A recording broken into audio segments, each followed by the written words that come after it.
Hey, what's up? Game of Thrones is back. I know. Season fucking 6. We had to wait over a year for this. Over a year. This is the longest wait. D&D tortured us. No, not Dungeons and Dragons. You're wondering who D&D are. They're the showrunners of the show. D.B. Wise and David Benioff, I think. They've been running the show now for 6 seasons. They made us wait over a year for this, though. Is Jon Snow coming back? Is Stannis really dead? What's going on with Daenerys? What's going on with Drogon? I mean, the White Walkers. So much shit set up last season. Okay, so you're probably thinking all the hype. Here we are, episode 1, The Red Woman. So we're going to break down the nitty-gritty on this, the good and the bad of the first episode of season 6, and what direction we think it's going to go. To start off, though, kind of a weird season opener. Kind of a weird season opener. Maybe not my favorite, but first things first, let's get down to the details. Yeah, the director, I'm having a hard time pronouncing this guy's name. Hold on. Jeremy Padawan? Platypus? Pastrami? Psyduck? Pinsulent? Parasois? It might be Podswa. I think that's how you pronounce it, but fuck it. I'm just going to call the guy JP. Anyway, this guy fucked up. Okay? I do not like this director on Game of Thrones. Like, D&D, you need to get rid of this guy. He was here last season. He did that episode, Unbound, Unbent, Unbroken, a.k.a. the episode where Sansa got raped. No, Reek. You must not re-rape her. You must see her become a woman, Reek. Do it, Reek. I don't want to, sir. Don't make me master. No. No, Reek. You don't get to say no. Do it. Now. Okay. Yeah, that was fun, wasn't it? Remember that good old time? Anyway, this guy is really bad at editing and structuring an episode. The way that he arranges the sequence of events, which could be in the script editing, but his flow of editing and continuity and cuts are very poor. We saw this last season in 2 episodes he's directed, and it's even more apparent here. There are some poorly edited sequences and some choices here in the structure of the first episode I think were just wrong, and I blame him a lot. The guy's good with visuals. There's some cool cinematography. There's this badass shot at the beginning of the wall, like this establishing shot that's fucking awesome. Oh, look! It's a cool fucking wall establishing shot! Whoa! Whoa, look how big the wall is! Whoa! Where's Jon Snow? I mean, they spent $100 million on the season. There's a scene where Bran, like, saves Sansa and Theon. This pretty intense scene, like, they're getting attacked, which is cool.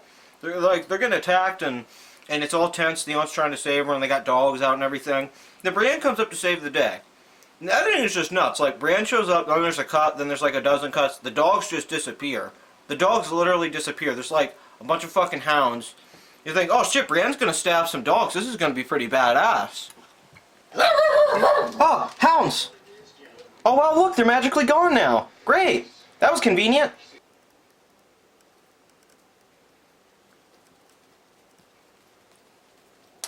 How you doing? Alright. So, beyond that, the editing was shit. It was a dumb battle scene. There was like 5 guys and there was 1 guy. Everyone died right away. Theon kicked ass, whatever. But what was cool about that scene was there was just a beautiful emotional moment with Sansa and Brienne where, like, she took the oath. And this is good. This is good shit. This is progressing the plot. This is like old, like, Catelyn Stark. This going back to season 2 with Brienne and her relationship. Now she gets Sansa. Now she's going to protect Sansa. It feels like Brienne's finally going to start doing something on the show again. I like where this is going. I hope they head towards the wall. I mean, it's one of the better shot and written moments in the last couple seasons. So I'll give that scene a lot of credit. Everything else in that scene, Okay, now let's move on to Dorne. That's right, the fucking sand snakes, or as I like to call them, the sand cunts. Do you remember Oberyn Martell being a sociopath, like just a psycho asshole? Because I remember being a nice guy. I remember having a friendship with Tyrion where they were like brothers and shit. And yeah, he was a badass. He didn't give a fuck, but he was still a really good guy. His fucking daughters or whatever, his little nieces or cousins, they just kill their family. Like, they don't give a shit. They're serial killers. Like, it's some mobster Godfather shit, man. It's so cold-blooded. And that'd be cool if you knew these characters more, if they've been developed. But it more felt like D&D were just trying to clean up, like, the fact that nobody liked Dorne last year. So it's like, oh, we're here to kill you, cousin, with our lightsabers, and you're going to fight one of us. And he's all like, oh, I'll fight you, you fucking bitch. And then she stabs him in the fucking head, and he dies. And they're like, they just walk out like, oh, fuck him. What? Are you kidding me? Could you imagine if you killed like past characters and everyone was just nonchalant about it, like, hey, Ned's dead, whatever. I guess we'll just hang out here at Winterfell. We don't need to go to war. No big. Then you get to the Dothraki stuff with Daenerys, which I thought was going to be awesome, because, you know, Drogon and stuff, but he's not there because I guess he flew the fuck away or something, and then all the dialogue with the Dothraki is like, they keep talking about, like, fucking her up her ass and her white pussy hair and all this really nasty shit, because I guess that's just how the Dothraki talk now, and they're going to, like, rape the shit out of her, and then she goes to meet the head Carl guy, I think Carl Morrow, Carl Mall, whatever. And then they find out she's a Khaleesi, so now she's going to be like a nun.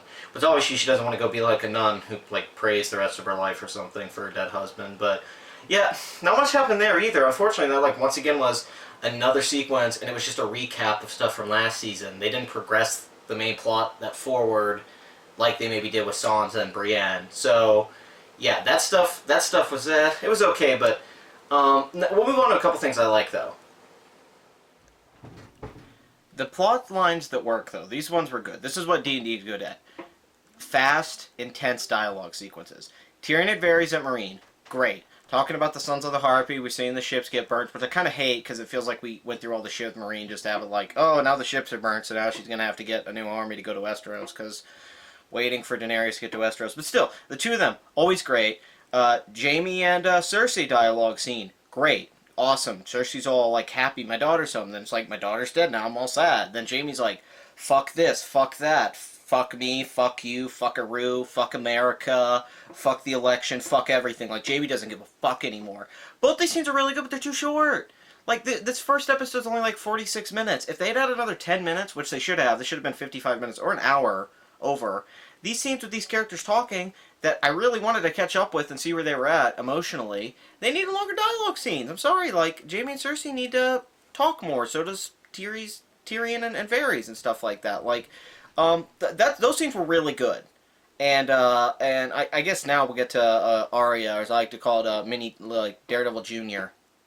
I'm all blind and stuff and sweeping and looking for money. Oh no, this girl's beating the shit out of me. Now I have to train and fight and I'm all blind and shit, so I'm kicking ass and I'm gonna be a fucking faceless assassin.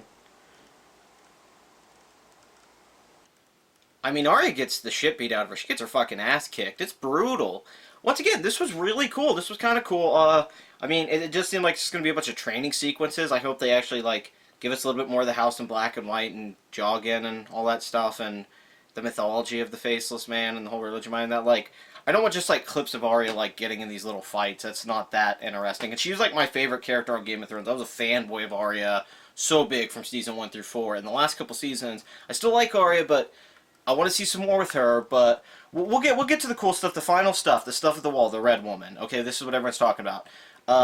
Davos has got Jon Snow's body in a room because he's found his dead body because fuck it, he's like, this guy that I met for a little while, I need to watch his body because whatever, it's going to come back somehow because, I don't know, he seems to assume all this, I don't know, it seemed oddly convenient, but all these Night Watch guys are there and the head guy's like, I'm going to come in and let you guys out, I won't kill you, even though he's going to kill them, and then he like tells all the Night's Watch like, hey, fuck you, I killed Jon Snow, and they're like, hey, you're a dick, and he's like, well, you know, he was going to do the wildling thing, then they're like, oh, okay, that's cool.